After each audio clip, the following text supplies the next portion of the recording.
Sir. అంటే ఈ కథ చెప్పడానికి కూడా మేము కారణం జనరేషన్‌ని ఇన్‌స్పైర్ చేద్దామనండి. అంటే మేము ఇప్పుడు స్కూల్స్‌కెళ్తాం కదా సార్. అప్పుడు స్కూల్స్‌కెళ్తే స్కూల్ అంటే క్లాస్ రూము, బ్లాక్ బోర్డేనా వాని ఎనకాల ఒక ప్లే గ్రౌండ్ కూడా ఉంటది. దాని ఎనకాల అని చెప్పడానికి ట్రై చేసాం సార్ ఇద్దరం. అంటే ఆట స్థలం అంటే అమ్మ కడుపులో ఉన్న 9 మంత్సే ఆడుకోవడానికి ఉంటుంది గ్రౌండు.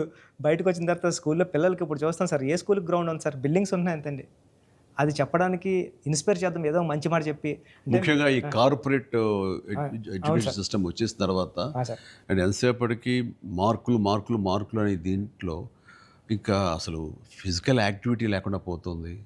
అందులో ఇప్పుడు ఈ బొమ్మని రాని ఒక మాట అంటాడు, చేతిలో వచ్చేసింది ఆ! సార్ ఆడ ఆడ అంటాడు, అందులో ఆడ ఎన్నో ఆటలు ఉన్నాయి ఆ! సార్, ప్లే గ్రౌండ్‌కి ఎవరు వెళ్తున్నారు ఎవరు సార్? వెళ్ళట్లేదు సార్ అని.